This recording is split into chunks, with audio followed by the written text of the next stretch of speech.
Hey guys, welcome to the channel. In today's video we're going to be installing these freewheeling hubs on my Colorado. Now a couple of reasons people go the freewheeling hubs is if you break a CV out in the bush, you can just unlock your hub and you can drive home, no dramas.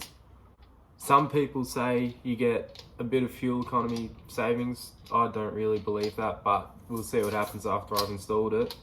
And I've gone the cheapest ones I could get off eBay. These were, I think, $88 delivered. And the reason I've done that is so hopefully this is the weakest part of the system and these will break before my CVs, I hope. Alright, so we're over at the vehicle now. And this is all the tools you need. Just a 10mm socket, 8mm Allen key, circlip pliers, a little bit of grease, screwdriver and maybe a hammer just to get the cap off.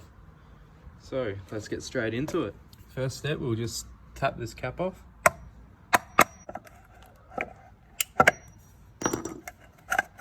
There we go. And you just got to take these 5 little bolts out with an Allen key. They're probably pretty tight. Yeah, so I'm just gonna, I don't know, I'll step on the Allen key or something and get them off. Right, once you got all these little bolts loose, this cover plate should, yep, just slide off like that. And you got a little circlip just here. That's where the pliers come into play. That's off. Then I think this should just slide off. Yep, there we go. That's it.